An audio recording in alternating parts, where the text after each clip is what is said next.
Hello students, welcome to my YouTube channel Chemistry Buzz.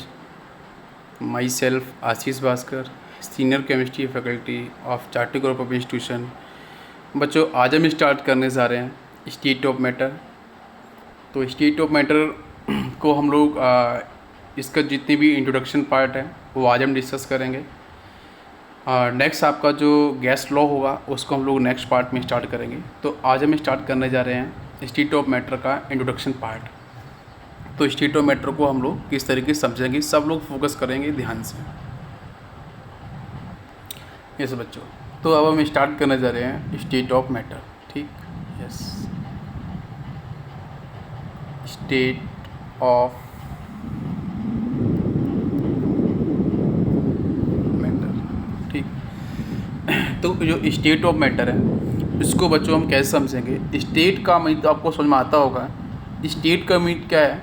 State का means ये है कि भाई कोई भी आपका सब्सटेंस या कोई भी आपका मैटर वो डिफरेंट कंडीशंस में वो किस तरीके से कर रहा है एग्जिस्ट। ठीक है, उसको बोलते हैं state. But what is the mean of matter? तो मैटर को मैं ऐसे बोल सकता हूँ कि what is the matter? Matter is anything that occupies volume and has मास। ठीक है, तो what is matter? Matter is anything. ठीक है, आप जो इम्पोर्टेंट पॉइंट हैं उनको आप साथ में लिखते जाओ। Matter is anything that occupies या having some volume and mass. ठीक है भाई, ऐसा कोई सा भी सब्सटेंस जिसके पास मास हो और आपका वॉल्यूम डिफाइंड हो। ठीक है, तो उसको हम लोग क्या बोलते हैं बच्चों? उसको हम लोग बोलते हैं मैटर। बाकी हम मास और वॉल्यूम से डिफरेंट यूनिट्स को रिलेट कर लेते हैं, बट आपको जो बेसिक पार्ट है उसको आपको याद रखना है कि कोई भी सब्सटेंस जिसके पास वॉल्यूम हो, जिसके पास मास हो, उसको हम लोग बेटा क्या बोलेंगे? डेफिनेटली हम बोलेंगे matter. It may be living, it may be non living. इसके बाद आपका जो मैटर है बेटा वो 3 पार्ट में क्लासीफाइड होता है, जिसमें आपका जो क्लासिफिकेशन ऑफ मैटर में फर्स्ट पार्ट होगा आपका that is the solid. Second part होगा बच्चों, ये आपको ऑलरेडी पता है लेकिन ये बेसिक इंट्रोडक्शन है, समझना बहुत ज़रूरी है। And third part is gas. तो अब क्वेश्चन ये बने कि what is the solid, what is the gas and what is the liquid. तो व्हाट इज़ द सॉलिड? तो सॉलिड की बहुत ही एक सिंपल सी डेफिनेशन है अगर मैं बात करूं। हालांकि एक बेटा फोर्थ स्टेट और होती है जिसको हम लोग बोलते हैं प्लाज्मा। ठीक है, और भी डिफरेंट स्टेट है, बट ब्रॉडली क्लासीफाइड बेटा हम लोग 3 ही पार्ट में करते हैं। ठीक है, तो ये 3 पार्ट्स के अंदर से हमारे क्वेश्चंस बनने वाले हैं ये यूनिट के अंदर, तो उसी तरीके से हम लोग फोकस करेंगे। तो भाई व्हाट इज़ अ सॉलिड? तो सॉलिड बेटा क्या होगा? मैं बेटा बात करूँगा शेप के बारे में। ठीक है, तो सॉलिड्स की बेटा हम बात करेंगे तो सॉलिड के अंदर आपका डेफिनेट शेप होगा। ठीक है, और डेफिनेट आपका वॉल्यूम होगा। तो भाई ऐसे सब्सटेंस जिनका डेफिनेट शेप हो, जिनका डेफिनेट वॉल्यूम हो, उसको हम लोग बोलते हैं सॉलिड्स। क्लियर है? Next one is liquid. तो व्हाट इज़ लिक्विड? तो लिक्विड की बच्चों अगर मैं बात करूं तो लिक्विड क्या होगा? तो लिक्विड के अंदर भी हम लोग बात करने वाले हैं एक्चुअली। यस बच्चों, लिक्विड के अंदर भी एक्चुअली हम लोग बात करने वाले हैं शेप और वॉल्यूम को लेके। ठीक है, तो लिक्विड को आप लोग देखो यहाँ पे इस तरीके से रिलेट कर सकते हो कि लिक्विड के अंदर आपका जो शेप होगा वो शेप आपका डिफाइन नहीं होगा, मतलब डेफिनेट नहीं होगा। तो आपका जो शेप बेटा होगा वो आपका रहेगा नॉन डेफिनेट। ठीक है, तो नॉन डेफिनेट आपका क्या रहेगा बेटा? शेप। ठीक है, लिक्विड के अंदर। बट आपका जो लिक्विड होगा इसके अंदर क्या आपका यहाँ से वॉल्यूम डिफाइंड होगा? यस, तो वॉल्यूम आपका डिफाइंड होगा। तो मैं फिर से रिपीट कर देता हूँ, लिक्विड के अंदर शेप आपका डिफाइन नहीं होगा बट आपका वॉल्यूम डिफाइन होगा। अब चलते हैं हम गैस पे। तो गैस के बारे में पढ़ेंगे। तो गैस के अंदर क्या होगा? तो गैस को भी एक सिंपल सा टर्म है, गैस के अंदर नहीं आपका वॉल्यूम और नहीं आपका शेप। ठीक है, तो हम 2 चीज़ के बारे में बात कर रहे हैं बच्चों, शेप और वॉल्यूम के बारे में। तो गैस के अंदर नहीं आपका डेफिनेट वॉल्यूम होगा, नहीं आपका डेफिनेट शेप होगा, तो उसको बेटा हम लोग क्या बोलते हैं? गैस। ठीक है, तो मैंने तीनों चीज़ को आपको रिलेट किया है। First one is gas solid, next is liquid, next is gas. तो सॉलिड के अंदर आपको मैं रिपीट कर देता हूँ, आप एक बार इसको सही से लिख लो बेटा। सॉलिड के अंदर क्या होगा? सॉलिड के अंदर आपका डेफिनेट शेप होगा और आपका वॉल्यूम होगा। ठीक, किसी भी गिवन टेम्परेचर और प्रेशर पे। और लिक्विड के अंदर बेटा डेफिनेट आपका वॉल्यूम होगा बट आपका डेफिनेट शेप नहीं होगा। और गैस के अंदर अगर मैं बात करूं तो गैस के अंदर आपका नहीं बेटा वॉल्यूम डिफाइंड होगा, नहीं आपका शेप डेफिनेट रहता है। तो उसको हम बोलते हैं गैस। एक इसमें जो बेटा स्टेट है दैट इज़ द प्लाज्मा। तो प्लाज्मा के बारे में मैं आपको रिलेट कर देता हूँ, जरा ध्यान से सुनना। तो नेक्स्ट बेटा हम लोग बात करेंगे फोर्थ स्टेट के बारे में, दैट इज़ द प्लाज्मा। ठीक है, तो what is the plasma state? तो plasma is the fourth state. ये बेटा एक्चुअली में कहाँ मिलती है और किस कंडीशन मिलती है? तो भाई प्लाज्मा स्टेट बेटा वहाँ पे मिलती है जहाँ पे आपका हाई टेम्परेचर, ठीक है, हाई टेम्परेचर में आपकी प्लाज्मा स्टेट डिफाइन की जाती है। और बेटा ये कहाँ मिलती है? ये मिलती है आपकी इंटीरियर पार्ट ऑफ स्टार्स, ठीक है, इंटीरियर पार्ट्स ऑफ स्टार्स। जो स्टार्स होते हैं उन स्टार्स के इंटीरियर पार्ट के अंदर आपको बेटा प्लाज्मा स्टेट डिफाइंड होती है। भाई हाई टेम्परेचर बेटा क्या होगा? हाई टेम्परेचर पे आपकी जो गैसेस हैं बेटा वो आपकी आयोनाइज होती हैं, ठीक है। गैसेस बेटा क्या हो जाएंगी? आपकी आयोनाइज। अब गैसेस आपकी जो आयोनाइज हो जाएंगी, तो आयोनाइज जो गैसेस हैं बेटा उसी को हम लोग बोलते हैं प्लाज्मा स्टेट। तो जो आपको क्लियर हो गया होगा what is a plasma. Plasma बेटा आपकी फोर्थ स्टेट है। ये एग्जिस्ट करती है बेटा हाई टेम्परेचर पे। ये कहाँ पे बेटा पाई जाती है? ये आपकी इंटीरियर पार्ट ऑफ स्टार्स के अंदर पाई जाएगी। और इसके अंदर बेटा जो गैसेस बेटा रहती हैं वो आपकी एक्चुअली में हाई टेम्परेचर पे आयोनाइज कर जाती हैं। जो आयोनाइज पार्ट होगा उसी को हम लोग क्या बोलते हैं? Plasma state. क्लियर है? ओके। इसके बाद अब बच्चों मैं बात करूँगा यहाँ पे एक बेसिक सा एग्जाम्पल लेके कि भाई मैं यहाँ पे लिखूँगा बच्चों सॉलिड, ठीक, मैं यहाँ पे लिखूँगा बच्चों लिक्विड, और मैं यहाँ से लिखने वाला हूँ दैट इज़ द गैस। तो जब बच्चों हम सॉलिड से लिक्विड में चेंज करते हैं, तो सॉलिड से लिक्विड में चेंज करने पे बेटा टेम्परेचर आप क्या करते हो? इंक्रीज़ करते हो। क्यों बेटा? क्योंकि सॉलिड के अंदर आपका जो फोर्स ऑफ अट्रैक्शन की जो वैल्यू है बेटा वो तो मैक्सिमम होती है, ठीक है। तो कहीं ना कहीं फोर्स ऑफ अट्रैक्शन को ब्रेक करना है, तभी बेटा आपका जो सॉलिड्स के अंदर जो एटम्स है बेटा वो फ्रीली मूव करेंगे। तो इसलिए बेटा आपकी यहाँ पे एस्केपिंग टेंडेंसी की वैल्यू इंक्रीज़ कर जाएगी। तो डेफिनेटली बेटा आपका सॉलिड लिक्विड में कन्वर्ट हो जाएगा। तो टेम्परेचर इंक्रीज़ करना पड़ेगा का मतलब क्या है बेटा? फ्यूजन। तो इसको बेटा हम लोग बोलते हैं फ्यूजन प्रोसेस, ठीक। नेक्स्ट वन इज लिक्विड को बेटा गैस में चेंज करना है। जब हम लिक्विड को गैस में चेंज करते हैं तो बेटा यहाँ भी क्या करें बेटा? टेम्परेचर को आपको इंक्रीज़ करना पड़ेगा। भाई लिक्विड और गैस के अंदर बेटा लिक्विड के अंदर आपके फोर्स ऑफ अट्रैक्शन की वैल्यू क्या होती है बेटा? अधिक होती है। किससे कंपेयर में? गैस के कंपेयर में, ठीक है। इसका मतलब आपको यहाँ पे टेम्परेचर सप्लाई करना पड़ेगा। अब टेम्परेचर सप्लाई करेंगे तो बेटा इस प्रोसेस को हम लोग क्या बोलते हैं? जब आप लिक्विड को गैस में चेंज कर रहे हो तो इसको बेटा हम लोग बोलते हैं इवापोरेशन प्रोसेस। क्या बोलते हैं? This process is called evaporation process. Clear है? ओके, समझ में आया होगा, नोट डाउन। नेक्स्ट बच्चों हम लोग बात करेंगे यहाँ पे, अब हम रिवर्स चलते हैं। तो रिवर्स चलने बेटा मैं यहाँ पे लिखता हूँ सपोज गैस, मैं यहाँ पे लिखूँगा liquid, now it is solid.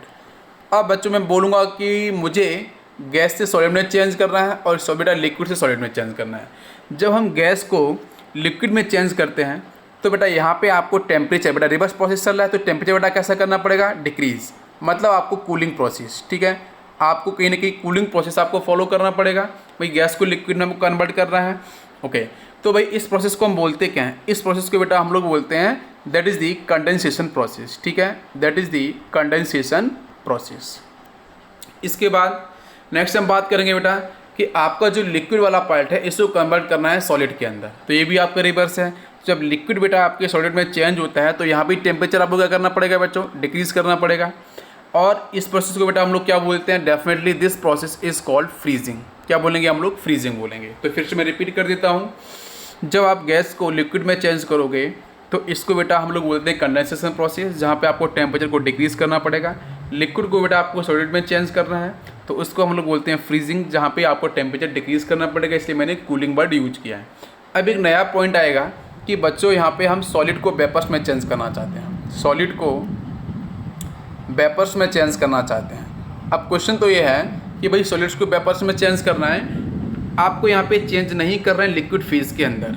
भाई सॉलिड से जनरली क्या होता है? पहले लिक्विड, देन लिक्विड से वेपर्स। आपको सॉलिड से डायरेक्ट वेपर्स में चेंज करना है। जैसे एग्जांपल आपने पहले पढ़े होंगे प्रीवियस क्लास के अंदर, कैम्फर, ठीक है। तो जो कपूर होता है अगर उसका हीट मिलती है तो बेटा डायरेक्टली आपका वो सॉलिड से वेपर्स फेज में कन्वर्ट होता है। तो भाई उसको हम लोग बोलते हैं सब्लिमेशन। क्या बोलते हैं? Sublimation process. और जब आपको बेटा वेपर से सॉलिड फेज में कन्वर्ट करना है तो इसको बेटा हम लोग बोलते हैं this is called HOAR, it is called होर फ्रॉस्टिंग, FROS, ये एक ही टर्म है, होर फ्रॉस्टिंग। तो उसको हम लोग बोलते हैं होर फ्रॉस्टिंग प्रोसेस, जब आप वेपर्स को आप चेंज करोगे बेटा सॉलिड के अंदर। क्लियर है? समझ में आया होगा? यस। अब इसी चीज़ को समझने के लिए मैं बेटा एग्जांपल लेना चाहूँगा H2O। ये मॉलिक्यूलर फॉर्मूला है बेटा वाटर मॉलिक्यूल्स का। तो मैं बच्चों यहाँ पे लिखूँगा आइस। आइस से बेटा इंटर कन्वर्टिबल फेज हम लोग equilibrium condition, yes definitely it is a water. और वाटर से बेटा हम लोग यहाँ पे लिखने वाले हैं दैट इज़ दी वेपर्स, ठीक ओके। तो आइस से वाटर, वाटर से बेटा आपकी यहाँ पे वाटर पेपर्स। तो अब इस फेज में आइस बेटा क्या है, ये भी H2 का ही बेटा कंपोजिशन है। तो बेटा ये तो आपका सॉलिड फेज है। भाई वाटर की बात करते हैं, आपका लिक्विड फेज है, और जो बेटा वेपर्स बेटा ये आपकी गैसियस फेज है। मैंने अभी सारे प्रोसेस के बारे में बात की थी। तो मैं क्या बताना चाहूँगा ट्रिपल पॉइंट के बारे में। बेटा कौन सा पॉइंट, ट्रिपल पॉइंट। तो what is the triple point, triple point आपका क्या होता है। तो ट्रिपल पॉइंट को समझने के लिए यहाँ बेटा मैं एक सिचुएशन आपको देने वाला हूँ जहाँ पे टेम्परेचर और प्रेशर आपका फिक्स होगा। तो देखेंगे ध्यान से। मगर ऐसे बोल सकते हो बेटा हम लोग बात कर रहे हैं वाटर मॉलिक्यूल्स के ट्रिपल पॉइंट की, तो आपको वाटर मॉलिक्यूल्स का ट्रिपल पॉइंट डिफाइन कैसे होता है। मतलब आपका टेम्परेचर बेटा कितना होना चाहिए, दैट इज़ 0.0098 डिग्री सेल्सियस। और द प्रेशर आपका होना चाहिए 4.58 mm ऑफ मरकरी। तो भाई इस कंडीशन पे जहाँ पे टेम्परेचर की वैल्यू बेटा इतनी होनी चाहिए, प्रेशर आपका 4.85 mm ऑफ मरकरी होना चाहिए। इस सिचुएशन में आपका जो बेटा H2O है ये तीनों ही स्टेट को डिफाइन करता है, मतलब सॉलिड, लिक्विड और गैस। मतलब सॉलिड, लिक्विड, गैस आपस में इक्विलिब्रियम कंडीशन को सेटिस्फाइड करेंगे। तो बेटा ऐसे पॉइंट को हम बोलते हैं ट्रिपल पॉइंट। ये triple point for water molecules है जहाँ पे टेम्परेचर आपका होना चाहिए 0.0098 degree Celsius and pressure is 4.58 mm of mercury. Clear है। इस आपके डाटा को याद रखना है, ये डाटा काफ़ी इंपॉर्टेंट होगा। मतलब ये जो तीनों आपके कंपोनेंट है बेटा H2O के, आइस, वाटर और वाटर पेपर्स, ये तीनों ही आपके को एग्जिस्ट करेंगे इन गिवन कंडीशंस पे। याद रहेगा आपको ओके। अब हम जो बात करेंगे यहाँ पे नेक्स्ट पॉइंट होगा आपका measurable property of gas. Clear है ओके। हम यहाँ पे डिस्कस करने जा रहे हैं जो काफ़ी इंपॉर्टेंट पॉइंट है, जरा सब लोग फोकस करेंगे यहाँ पे। जो हम बेटा बात करेंगे it is for mutual attraction and second one is escaping tendency. ठीक है भाई, म्यूचुअल अट्रैक्शन का मतलब क्या है बेटा कि जो आपके एटम्स प्रेजेंट हैं उन एटम्स के अंदर जो फोर्स ऑफ अट्रैक्शन है वो कितना अधिक है ना, उसके बारे में बात करते हैं म्यूचुअल अट्रैक्शन के बारे में। और बेटा एस्केपिंग टेंडेंसी का मतलब क्या है, इसका मतलब बेटा यहाँ पे कि कितना तेज़ी से जो एटम्स हैं वो आपके ईजिली बेटा रिलीज़ हो जाएंगे, एटमॉस्फेयर में आपके शिफ्ट हो जाएंगे, ट्रांसफ़र हो जाएंगे। ठीक है ओके। तो एक्चुअली में आपका जो म्यूचुअल अट्रैक्शन है बेटा ये फोर्स ऑफ अट्रैक्शन को ही तो रिप्रेजेंट कर रहा है, फोर्स ऑफ अट्रैक्शन को। और जो एस्केपिंग टेंडेंसी बेटा ये किसको रिप्रेजेंट कर रही है, ये कर रही है आपकी फोर्स ऑफ रिपल्सन को, कहीं ना कहीं आपकी रिलेट कर रही है। ठीक है, अब हम बात करेंगे कि वही आपका जो म्यूचुअल अट्रैक्शन है और जो एस्केपिंग टेंडेंसी है उसके बेस पे सॉलिड, लिक्विड, गैस आपके कैसे डिफाइंड होते हैं। तो इस टर्म के बेस पे भी हम समझ लेते हैं, ये ईजी है। चलो तो चलते हैं बेटा फर्स्ट पॉइंट पे। हम बेटा पहला पॉइंट होगा कि जब म्यूचुअल अट्रैक्शन की वैल्यू बेटा ग्रेटर होगी एस्केपिंग टेंडेंसी से, तो उसमें बेटा आपका जो मैटर गिवन होगा, जो सबस्टेंस गिवन होगा बेटा वो किस फेज में होगा, सॉलिड फेज के अंदर। मतलब आपका फोर्स ऑफ अट्रैक्शन बेटा अधिक है एज कम्पेयर टू रिपल्सन, तो डेफिनेटली सॉलिड फेज आपको मिलने वाली है। एंड सेकेंड वन इज जहाँ पे बेटा म्यूचुअल अट्रैक्शन जनरली बेटा आपका स्लाइटली ग्रेटर हो सकता है या फिर बेटा अप्रॉक्सीमेटली आपका इक्वल होगा एस्केपिंग टेंडेंसी से, तो उस केस को बेटा आप लोग क्या बोलते हैं, it is a liquid state, a liquid phase. और थर्ड कंडीशन होगी जहाँ पे म्यूचुअल अट्रैक्शन के वैल्यू काफ़ी कम होगी बेटा किससे, एस्केपिंग टेंडेंसी से, तो इसको हम लोग बोलते हैं गैसियस फेज। ठीक है, तो तीन चीज़ आपको याद रखनी है, फर्स्ट, सेकेंड, थर्ड। तो भाई जहाँ पे म्यूचुअल अट्रैक्शन बेटा आपका अधिक होगा एस्केपिंग से उसको बोलेंगे सॉलिड। नेक्स्ट वन इज जहाँ पे म्यूचुअल अट्रैक्शन बेटा आपका स्लाइटली ग्रेटर होगा या फिर अप्रॉक्सीमेटली इक्वल होगा बेटा एस्केपिंग टेंडेंसी के, तो उसको हम लोग बोलते हैं liquid phase. Next one is जहाँ पे म्यूचुअल अट्रैक्शन काफ़ी कम होगा बेटा, लेस होगा as compared to escaping tendency, उसको हम बोलते हैं गैसियस फेज। क्लियर है ओके। इसके बाद मैं यहाँ पे एक जनरल सा क्वेश्चन करने वाला हूँ। क्वेश्चन कुछ इस तरीके से है, बच्चों ध्यान से देखना। मैं बेटा यहाँ पे लिखने वाला हूँ प्रेशर, यहाँ पे लिखूँगा बेटा मैं टेम्परेचर। ठीक है, तो आपको बताना है कि प्रेशर और टेम्परेचर में से कौन सी कंडीशन बेटा आपकी सेटिस्फाइड होगी। तो मैं यहाँ पर ऑप्शन लिखता हूँ। पहला ऑप्शन को बेटा high pressure, low temperature, and second option is high temperature low pressure, and third condition is low pressure low temperature, and fourth condition is high pressure high temperature. मतलब हम लोग बेटा गैस को स्टडी कर रहे हैं, ठीक है। तो आपको बताना है इन चारों में से कौन सी कंडीशन ऐसी होगी जो गैस स्टेट को डिफाइन कर रही होगी, ठीक है बच्चों। तो आपको बताना है कि आपका प्रेशर इंक्रीज या डिक्रीज, आपका टेम्परेचर हाई या फिर आपका लो, इंक्रीज या डिक्रीज। तो आपको पता होना चाहिए कि बेटा हमारे पास सपोज एक बीकर है, इस बीकर के अंदर बेटा आपके गैस के एटम्स प्रेजेंट है ना, इस तरीके से। अब बेटा मैंने यहाँ पे पिस्टन लगा दिया है, तो आप मुझे बताओ जब बेटा यहाँ पे मैं इसे कंप्रेस करूँगा बेटा इस गैस के एटम्स को, तो कहीं ना कहीं बेटा गैस के जो एटम्स है बेटा वो इजीली कंप्रेस हो जाएंगे, कंप्रेसिबल होती है प्रॉपर्टी बेटा गैस की। तो उस केस में आपके जो गैस के एटम्स हैं बेटा वो लिक्विड फेज में कन्वर्ट होंगे, और ज़्यादा बेटा एक्स्ट्रा प्रेशर मिलेगा तो बेटा जो बेटा यहाँ से आपका जो लिक्विड होगा वो आपके सॉलिड फेज में कन्वर्ट हो जाएगा। क्लियर है। तो मतलब मुझे चाहिए बेटा गैसेस स्टेट, तो गैस स्टेट चाहिए आपको रूम टेम्परेचर पे है, तो उसमें प्रेशर कैसा होना चाहिए, प्रेशर बेटा आपका लो होना चाहिए। तो लो प्रेशर आपको देखना है। तो पहली कंडीशन बेटा क्या, प्रेशर के लिए लो प्रेशर की वैल्यू डिफाइंड होनी चाहिए फॉर द गैस। अब आते हैं टेम्परेचर पे। तो भाई टेम्परेचर क्या कहता है, भाई टेम्परेचर में दो चीज़ें हैं, आपका हाई और लो। तो भाई अगर आप यहाँ पे हाई टेम्परेचर करते हो तो बेटा टेम्परेचर को आप जैसे इंक्रीज करोगे तो गैसेस के अंदर बेटा क्या होगा, काइनेटिक एनर्जी ऑफ गैसेस बेटा इंक्रीज करेगी। तो काइनेटिक एनर्जी बेटा जैसे इंक्रीज करेगी तो उसका मतलब कि एस्केपिंग टेंडेंसी वैल्यू अधिक हो जाएगी, और एस्केपिंग टेंडेंसी वैल्यू जैसे अधिक होगी उसका मतलब कि आपको जो बेटा स्टेट होगी या जो भी मैटर होगा तो गैस की फेज में डिफाइन किया जाएगा। इसका मतलब बेटा टेम्परेचर कैसा होना चाहिए, टेम्परेचर डेफिनेटली आपका होना चाहिए हाई, ठीक है, हाई टेम्परेचर आपका होना चाहिए। बच्चों समझ में आया क्या। तो ऑप्शन चूज करके बताओ जरा मुझे कौन सा होना चाहिए। Yes, low pressure high temperature is second option. समझ में आया क्या। ओके। तो जनरली अगर मैं बात करूँ तो गैस स्टेट के लिए कौन सी बेटा कंडीशन चाहिए, आपका चाहिए high temperature and low pressure. Correct है, इसको आप नोट डाउन कर लो। अब चलते बेटा हम लोग पैरामीटर्स या फिर मेजरेबल प्रॉपर्टी ऑफ गैस पे। तो इसका स्टार्ट करते हैं बच्चों। यस, नेक्स्ट होगा आपका पैरामीटर्स या मेजरेबल प्रॉपर्टीज ऑफ गैसेस। भाई गैसेस को मैथमेटिकली हम लोग कैसे अंडरस्टैंड करेंगे, तो उसके लिए बेटा यहाँ पे कुछ आपके पैरामीटर्स हैं। फर्स्ट पैरामीटर है that is the mass, second parameter is volume, and third parameter is temperature, and fourth parameter is pressure, and fifth parameter is density. ठीक है। तो इन पैरामीटर्स के बेस पे हम लोग डिफाइन करने वाले हैं गैस को, और गैस के जितने भी न्यूमेरिकल्स बनेंगे वो कहीं ना कहीं इन कंडीशंस को रिलेट करेंगे। तो हम लोग बेटा सबसे पहले स्टार्ट करने जा रहे हैं मास। तो जब सब लोग फोकस करेंगे बेटा, फर्स्ट पॉइंट होगा आपका मास। तो मास को हम लोग कैसे समझते हैं जरा उसको बताएंगे। तो मास को समझने के लिए बेटा मैं एग्जांपल ले लेता हूँ। जैसे बेटा हमारे पास एक एम्प्टी कंटेनर है, और इस एम्प्टी कंटेनर के अंदर बेटा मैंने गैस को फिल कर दिया है, और भाई इस एम्प्टी कंटेनर का जो बेटा आपका जो वेट है उसको मान लेते हैं आपका W1 ग्राम, ठीक है। और ये बेटा जो कंटेनर बेटा कुछ ऐसा आपका गैस फिल करने पे यहाँ पे बेटा गैस के एटम्स आ चुके हैं, तो हम इस तरीके से बना लेते हैं। तो भाई इसका आपका वेट हो गया W2 ग्राम। तो क्वेश्चन ये है कि मास ऑफ द गैस क्या होगी। तो मास ऑफ द गैस का मतलब बेटा W2 माइनस अगर मैं W1 कर दूंगा तो भाई देख सकते हो आप W2 माइनस W1 जो आपका एम्प्टी था।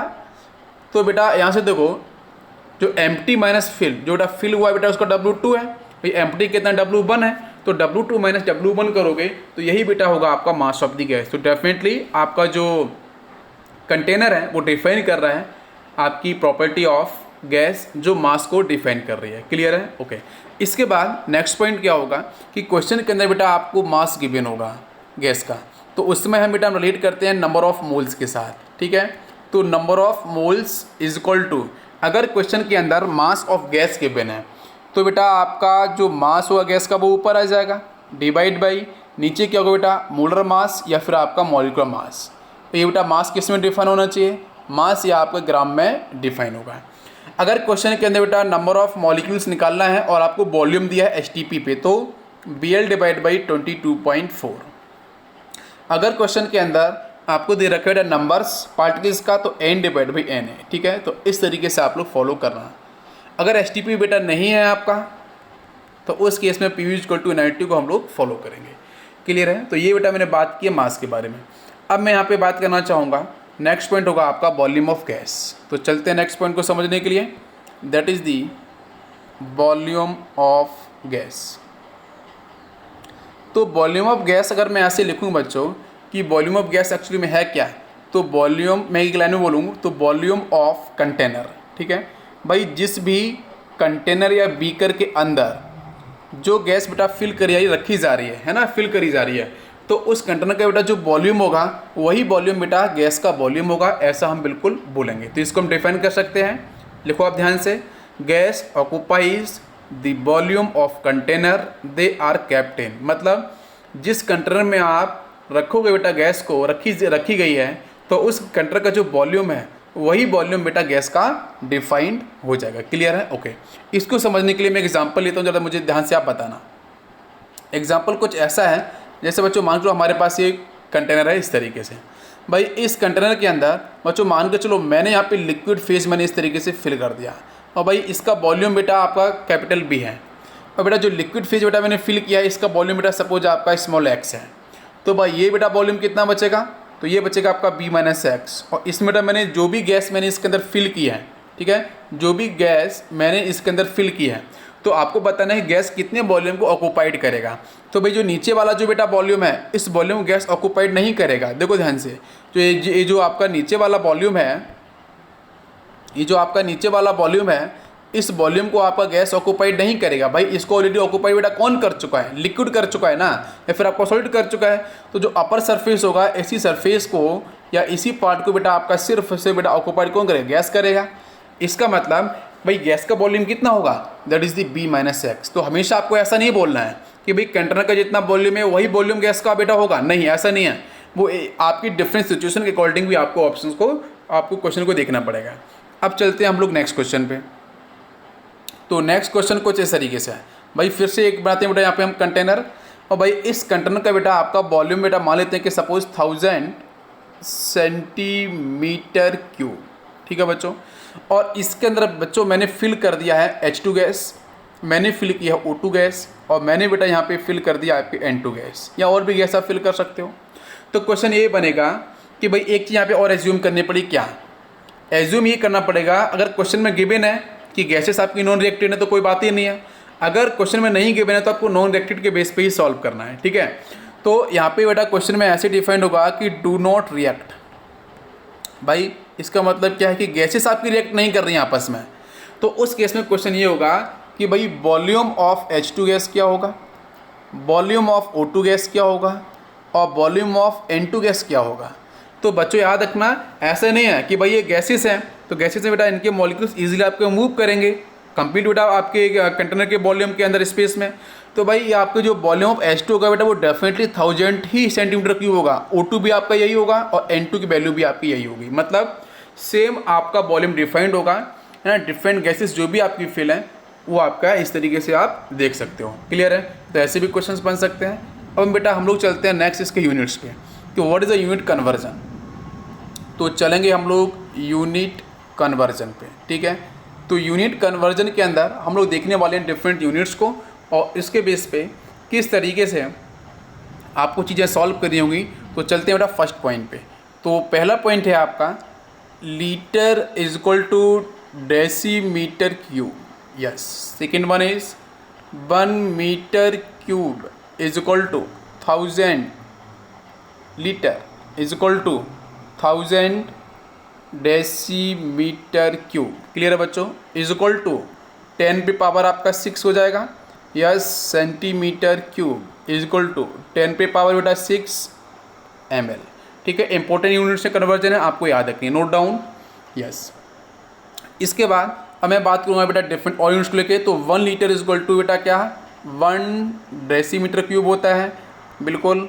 1000 ml इज इक्वल टू हम बात कर सकते हैं तो 1000 सेंटीमीटर क्यूब, या फिर आप क्वेश्चन में cc भी लिखा मिलेगा इस तरीके से, ठीक है। तो ये आपकी डिफरेंट यूनिट कन्वर्जन है, इन यूनिट कन्वर्जन को आपको याद रखना है। क्लियर है बच्चों? अब हम लोग चलते हैं नेक्स्ट पॉइंट आपका वॉल्यूम के बाद आएगा, दैट इज द टेम्परेचर। तो third point is the temperature. तो टेम्परेचर को बेटा what is the actually mean, temperature को बेटा हम बोलते हैं डिग्री ऑफ हॉटनेस। क्या बोलते हैं? It is a degree of degree of hotness. ठीक, ओके। अब टेम्परेचर को हम रिलेट कैसे करते हैं भाई? टेम्परेचर का बेसिक बड़ा ऐसा यूनिट क्या होगा? तो टेम्परेचर का आपका जो ऐसा यूनिट होगा दैट इज़ द केल्विन। तो कहीं ना कहीं आपको मैं रिलेट बेटा करूँगा गैस के साथ। तो भाई टेम्परेचर बेटा हमेशा जब भी बेटा आपको क्वेश्चन के अंदर बोला जाएगा तो आपको हमेशा फोकस करना होगा काइनेटिक एनर्जी पे। ठीक है, काइनेटिक एनर्जी ऑफ गैस। भाई टेम्परेचर की वैल्यू बेटा जैसे इंक्रीज़ करेगी तो काइनेटिक एनर्जी भी आपका डेफिनेटली इंक्रीज़ करेगा। क्लियर है? और जब काइनेटिक एनर्जी इंक्रीज़ करेगा तो फोर्स पर यूनिट एरिया भी इंक्रीज़ करेगा, तो डेफिनेटली प्रेशर की वैल्यू भी क्या होगी आपकी? इंक्रीज़ करेगी। क्लियर है? ओके। तो अब यहाँ पे क्वेश्चन ये होगा कि इसका यूनिट कन्वर्जन किस तरीके से आपके डिफाइन किए जाएंगे। तो देखेंगे ध्यान से, kelvin is equal two degree Celsius plus 273। भाई इसका बेसिक यूनिट बेटा ऐसा यूनिट क्या होता है टेम्परेचर का? That is the kelvin. तो केल्विन में ही आपको डिफाइन करना है। सेकेंड बेटा अगर फॉरेनहाइट के बारे में बात करते हैं, Fahrenheit -32 divide by 9 is equal two degree Celsius divide by 5। तो ये आपके बेटा बेसिक फार्मूले हैं। इन फार्मूले के हेल्प से आप इजीली कन्वर्ट कर सकते हो